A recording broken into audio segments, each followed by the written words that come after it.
So tonight I'll be reading from No Religion by Buddhadasa Bhikkhu. This one's a personal favorite. I won't say too much about the talk. There's an introduction as part of the talk, so it kind of sets the stage for it.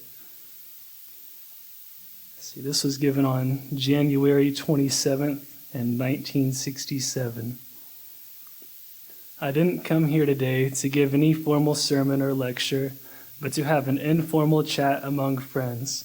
I hope that you all agree to this so that we can speak and listen to each other without formality and rituals, even if our talk here becomes somewhat different or unusual. Further, I intend to speak about only the most essential matters, important topics which people consider to be profound. Therefore, if you don't listen carefully, you may find it difficult to follow and might misunderstand, especially those of you who haven't heard the previous talks in this series. The last talk was called What to Do to Be Void. This time, I intend to talk about no religion. If you find the subject strange or incomprehensible, or if you don't agree, please take the time to think it over. But remember, it isn't necessary to believe or subscribe to what I say right away. When we meet together like this, I feel there is something which prevents us from understanding each other, and this is simply the problem of language itself. You see, there are two kinds of language. One is the conventional language that ordinary people speak, what I call people language. People language is used by the ordinary people who don't understand Dhamma very well, and by those worldly people who are so dense that they are blind to everything but material things. Then there is the language which is spoken by those who understand reality, especially those who know and understand reality in the ultimate sense. This is another kind of language. Sometimes when only a few words or even just a few syllables are uttered, the ordinary listener finds Dhamma language paradoxical, completely opposite to the language he speaks. We can call it Dhamma language. You always must take care to recognize which language is being spoken. People who are blind to the true reality can speak only people language, the conventional language of ordinary people. On the other hand, people who have genuinely realized the ultimate truth can speak either language. They can handle people language quite well and are also comfortable using Dhamma language, especially when speaking among those who know reality, who have already realized the truth. Amongst those with profound understanding, Dhamma language is used almost exclusively. Unfortunately, ordinary people can't understand a word. Dhamma language is understood only by those who are in the know. What is more, in Dhamma language, it isn't even necessary to make a sound. For example, a finger is pointed or an eyebrow raised, and the ultimate meaning of reality is understood. So please take interest in these two kinds of language, people language and Dhamma language. To illustrate the importance of language, let's consider the following example. Ordinary, ignorant, worldly people are under the impression that there is this religion and that religion, and that these religions are different, so different that they're opposed to each other. Such people speak of Christianity, Islam, Buddhism, Hinduism, Sikhism, and so on, and consider these religions to be different, separate, and incompatible. These people think and speak according to their personal feelings, and thus turn the religions into enemies. Because of this mentality, there come to exist different religions which are hostily opposed to each other. Those who have penetrated to the essential nature of religion will regard all religions as being the same. Although they may say there is Buddhism, Judaism, Taoism, Islam, or whatever, they will also say that all religions are inwardly the same. However, those who have penetrated to the highest understanding of Dhamma will feel that the thing called religion doesn't exist after all. There is no Buddhism, there is no Christianity, there is no Islam. How can they be the same or in conflict when they don't even exist? It just isn't possible. Thus the phrase, no religion, is actually Dhamma language of the highest level.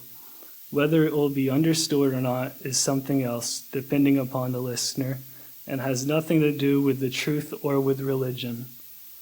I would like to give a simple example of people language, the language of materialism. Water will suffice. People who don't know much about even the simplest things think that there are many different kinds of water. They view these various kinds of water as if they have nothing in common. They distinguish rainwater, well water, underground water, canal water, swamp water, ditch water, gutter water, sewer water, toilet water, urine, diarrhea, and many other kinds of water apart from each other. Average people will insist that these waters are completely different because such people take external appearances as their criteria. A person with some knowledge, however, knows that pure water can be found in every kind of water. If we take rainwater and distill it, we will get pure water. If we take river water and distill it, we will get pure water. If we take canal water, sewer water, or toilet water and distill it, we will still get pure water. A person with this understanding knows that all those different kinds of water are the same as far as the water component is concerned. As for those elements which make it impure and look different, they aren't the water itself. They may combine with water and alter water, but they are never water itself. If we look through the polluting elements, we can see that the water is always the same. For in every case, the essential nature of water is the same. How many kinds of water there seem to be, they are all the same as far as the essential nature of water is concerned. When we look at things from this viewpoint, we can see that all religions are the same. If they appear different, it's because we are making judgments on the basis of external forms. On an even more intelligent level, we can take that pure water and examine it further. Then we must conclude that there is no water. Only 2 parts hydrogen and 1 part oxygen. There's no water left. The substance which we have been calling water has disappeared. It's void. The same is true everywhere. No matter where we find the 2 parts of hydrogen and 1 part of oxygen, in the sky, in the ground, or wherever these parts happen to be found, the state of water has disappeared, and the term water is no longer being used. For one who has penetrated to this level of truth, there is no such thing as water. In the same way, the one who has attained to the ultimate truth sees that there is no such thing as religion. There is only a certain nature which can be called whatever we like. We can call it Dhamma, we can call it truth, we can call it God, Tao, or whatever, but we shouldn't particularize that Dhamma or that truth as Buddhism, Christianity, Taoism, Judaism, Sikhism, Zoroastrianism, or Islam, for we can never capture nor confine it with labels and concepts. Still, such divisions occur because people haven't yet realized this nameless truth for themselves. They have only reached the external levels, just as with canal water, muddy water, and the rest. The Buddha intended for us to understand and be able to see that there is no person, that there is no separate individual, that there are only dhammas or natural phenomena. Therefore, we shouldn't cling to the belief that there is this religion and that religion. We added the labels Buddhism, Islam, and Christianity ourselves, long after the founders lived. None of the great religious teachers ever gave a personal name to their teachings like we do today. They just went about teaching us how to live unselfishly. Please try to understand this correctly. When the final level is reached, when the ultimate is known, not even man exists. There is only nature, only Dhamma. This reality can't be considered to be any particular thing. It can't be anything other than Dhamma. It can't be Thai, Chinese, Indian, Arab, or European. It can't be black, brown, yellow, red, or white. It can't be Eastern or Western, Southern or Northern. nor can it be Buddhist, Christian, Islamic, or anything else. So please try to reach this Dhamma, for then you will have reached the heart of all religions and of all things, and finally come to the complete cessation of suffering. Although we call ourselves Buddhists and profess Buddhism, we haven't yet realized the truth of Buddhism, for we are acquainted only with a tiny aspect of our own Buddhism. Although we be monks, nuns, novices, lay devotees, or whatever, we are aware only of the bark, the outer covering, which makes us think our religion is different from the other religions. Because we have failed to understand and haven't yet realized our own truth, we look down upon other religions and praise only our own. We think of ourselves as a special group and of others as outsiders or foreigners. We believe that they are wrong and only we are right, that we are special and have a special calling, and that only we have the truth and the way to salvation. We have many of these blind beliefs. Such ideas and beliefs show that we are still ignorant, very foolish indeed, just like little babies who know only their own bellies. Tell a small child to take a bath and to wash with soap to get all the dirt off. The little child will scrub only her belly. She doesn't know how to wash all over. She will never think of washing behind her ears or between her toes or anywhere else like that. She merely scrubs and polishes her tummy vigorously. In the same way as the child, most of the adherents of Buddhism know only a few things, such as how to take and how to get. Even while doing good, supporting the temples and monks, and observing the precepts, their only objective is to get something. They even want to get more in return than they gave. When they make offerings, some people expect to get back 10 times what they gave, some 100 times, some 1,000, and some even more. In this case, it would be more accurate to say that these people know nothing at all, for they are acquainted only with how to get and how to take. That isn't Buddhism at all. It's the religion of getting and taking. If ever they can't get or can't take something, they are frustrated and they suffer. Real Buddhism is to know how to get without getting and take without taking, so that there is no frustration and no suffering at all. This must be spoken about very often in order to acquaint everyone with the heart of Buddhism, non-attachment. Buddhism is about not trying to seize or grasp anything, to not cling or attach to anything, not even to the religion itself, until finally realizing that there is no Buddhism after all.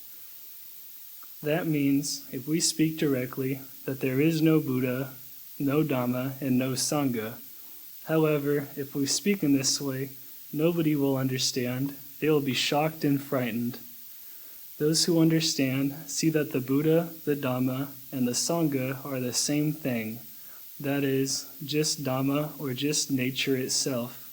The compulsion to seize and hang on to things as persons and individuals, as this and that, doesn't exist in them.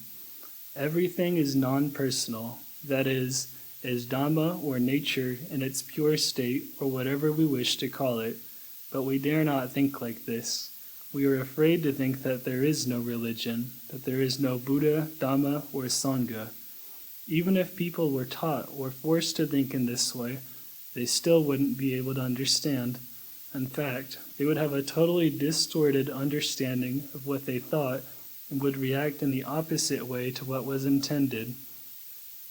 For this reason, after the passing away of the Buddha, there appeared many new systems of religious practice.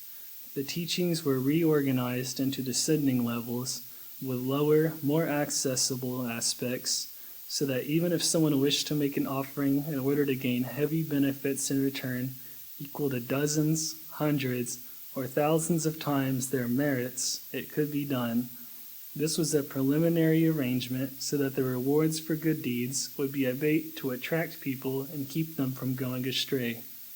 As a starting point, people were encouraged to hang on to the good and its rewards as much as possible. If they continued to do so, they would eventually discover that it was unnecessary to cling or be attached to goodness.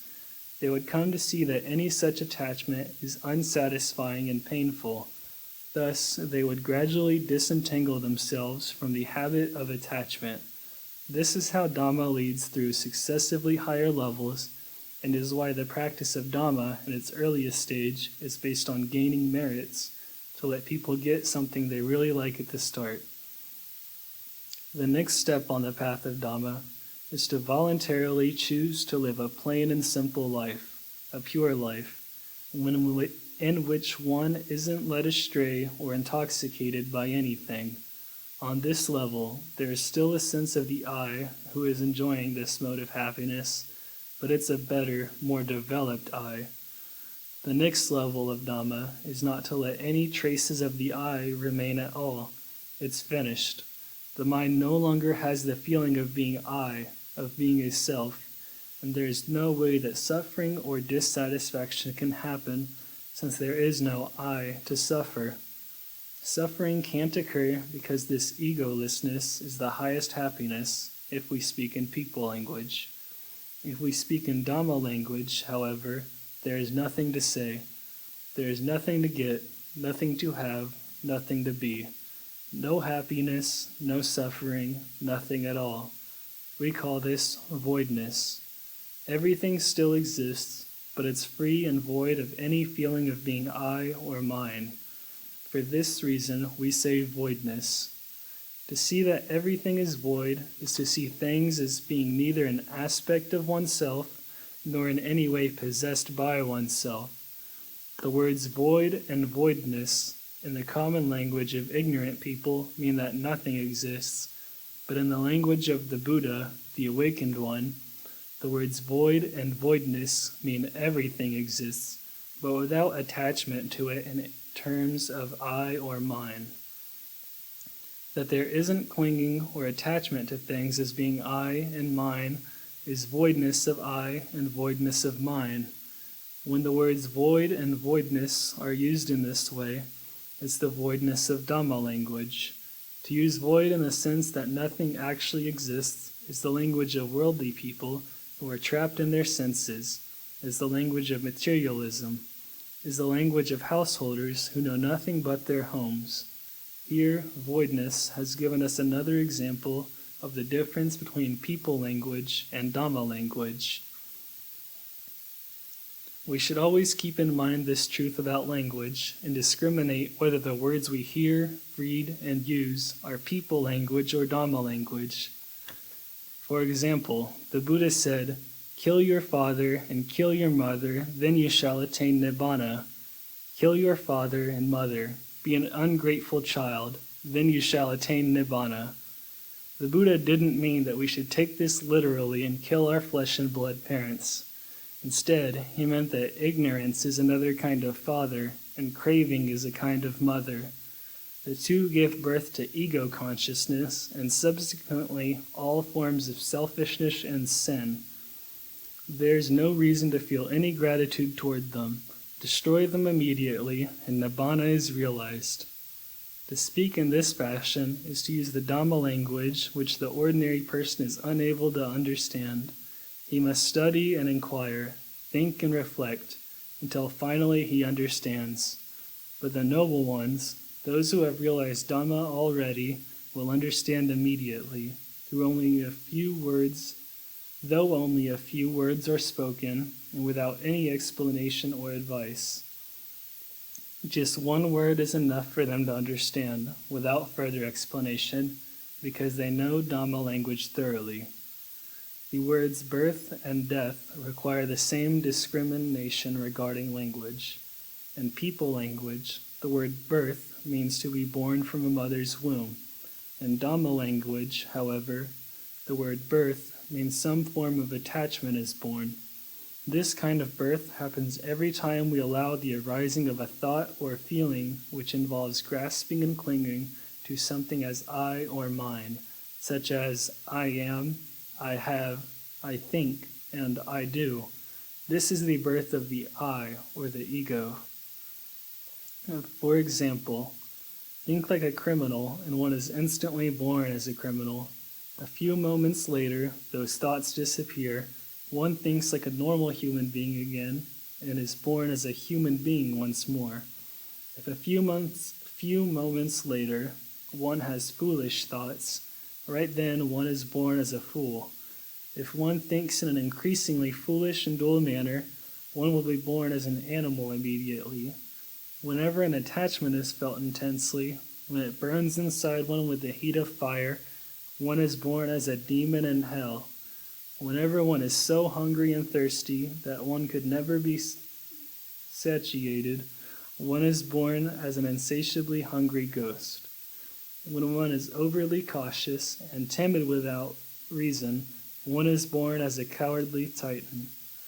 Thus, in a single day, one can be born any number of times in different forms. Since a birth takes place each and every time, there arises any form of attachment to the idea of being something.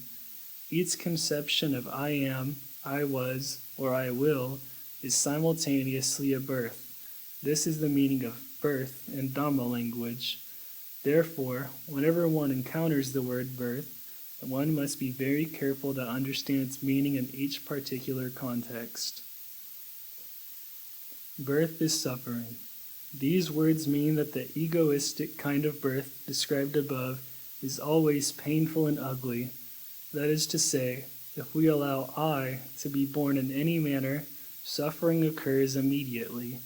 If we live simply and directly in the awareness of not being I, it's like remaining unborn and never experiencing suffering.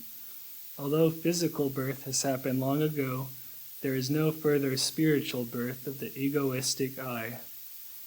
On the other hand, whenever an egoistic thought or feeling arises, there is suffering at once, and the suffering always fits the particular kind of I that is being born.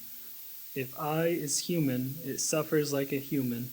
If I is an angel, it suffers angelically. If I is demonic, it suffers hellishly. The meaning of the grasping and clinging can change repeatedly, even being born as beasts, hungry ghosts, or cowardly titans. In one day, there may be many births, many dozens of births, and every one of them is unsatisfactory, frustrating, and painful. To destroy this kind of birth is nibbana. Concerning death, there's no need to speak about what happens after the people language version. Why talk about what happens once we're in the coffin? Instead, please deal with this most urgent issue of ego birth. That is, don't get born and there will be no suffering. Without the feeling of being born, there's no person anymore, and all of the problems disappear with it. That is all. When there isn't this continual being born, there's no longer a somebody to have problems. It's as simple as that. The time remaining in life is no longer an issue once we know how to experience the fact this I will never be born again. This can be called non-birth. You may call it death if you prefer. So you see, between people language and Dhamma language, the words birth and death have opposite meanings. The same situation exists in the scriptures of other religions, especially those of Christianity. As a result, the Christians don't understand their own Bible, just as we Buddhists don't understand the Tipitaka. Thus, whenever members of the two meet, they end up arguing until they are blue in the face. The quarrels are simply unbelievable. They fight to the end. Therefore, let us develop some understanding concerning this matter of people language and Dhamma language. We have discussed the word birth in a Buddhist context. Now let us consider a word from the Christian scriptures, such as life. Matthew says that Jesus Christ surrendered his life as a ransom for many. Elsewhere, Jesus said, "If you would enter life, keep the commandments." These two statements show that the word life has more than one meaning. In the first statement, life is used in its people language sense. Jesus allowed them to kill the life of his body, which is the ordinary meaning of life. Life in the second passage is the same word life, but now it refers to a life that can never be killed. It's a life which will never know death. By this, we see that even the simple word life can have two very different meanings. The word die provides another example. In people language, to die means that the bodily functions have stopped, which is the kind of death we can see with our eyes. However, die, in the language used by God, has quite a different meaning, such as when he spoke to Adam and Eve in the Garden of Eden, telling them not to eat the fruit of a certain tree, for in the day that you eat of it, you shall die. Eventually, Adam and Eve ate that fruit, but we know that they didn't die in the ordinary sense, the kind that puts people into coffins. That is, their bodies didn't die. Instead, they died in another way, in the dhamma language sense, which is a spiritual death much more cruel than being buried in a coffin. This fate, worse than death, was the appearance of enormous sin in their minds.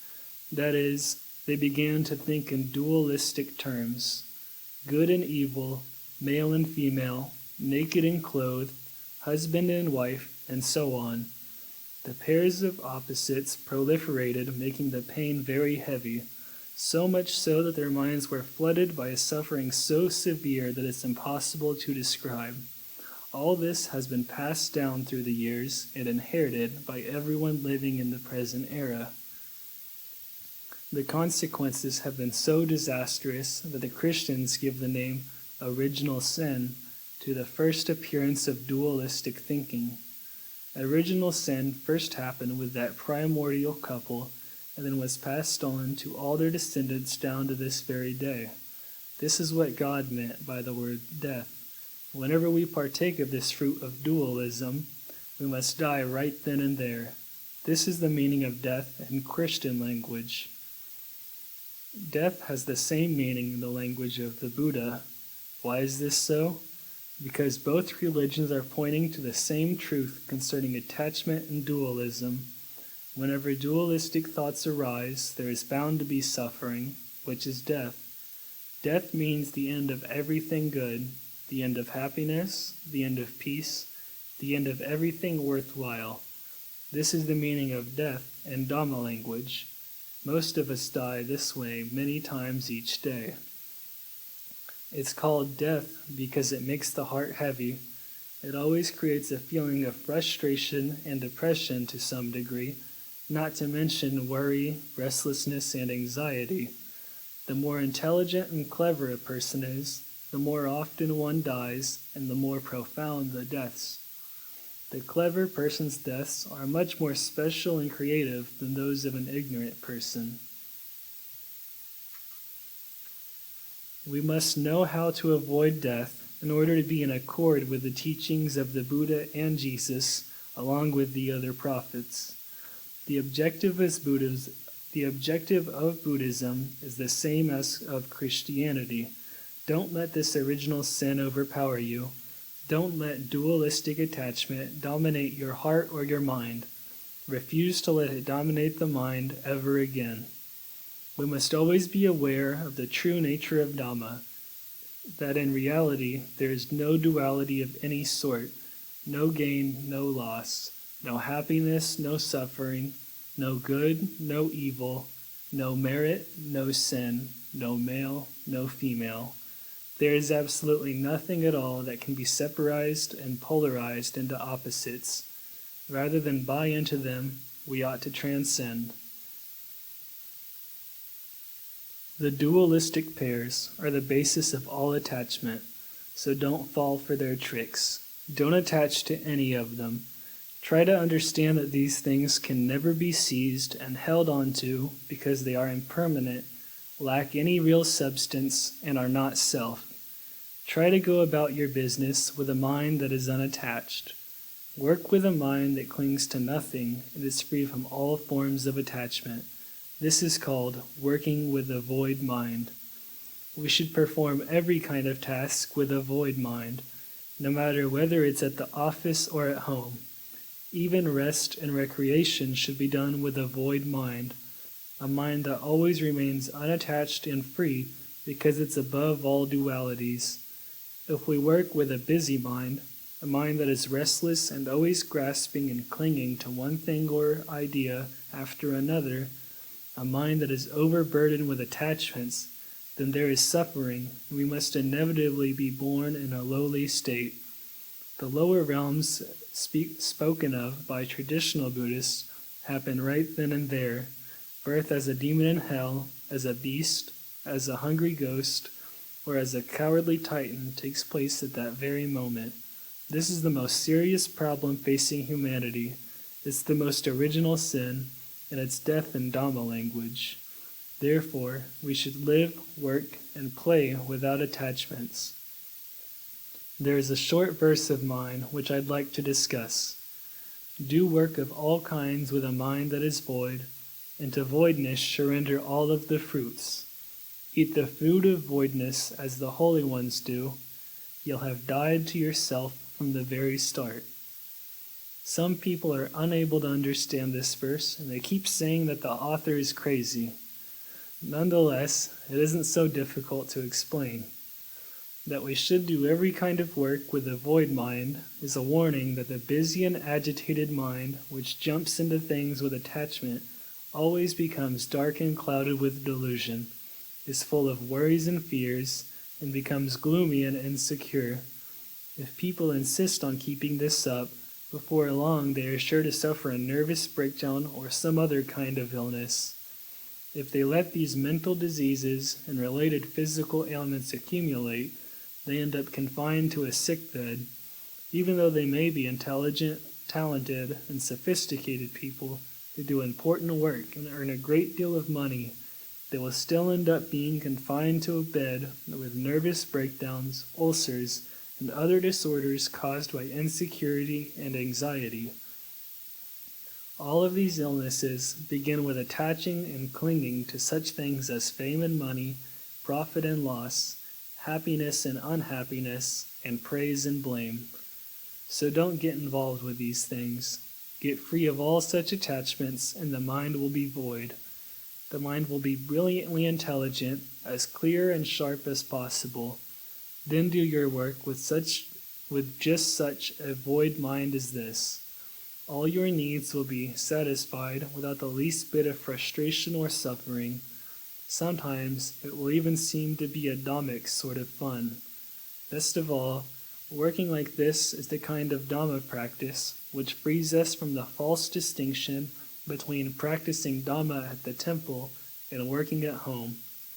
Such a dichotomy is rather foolish. It's what happens when people only think in people language.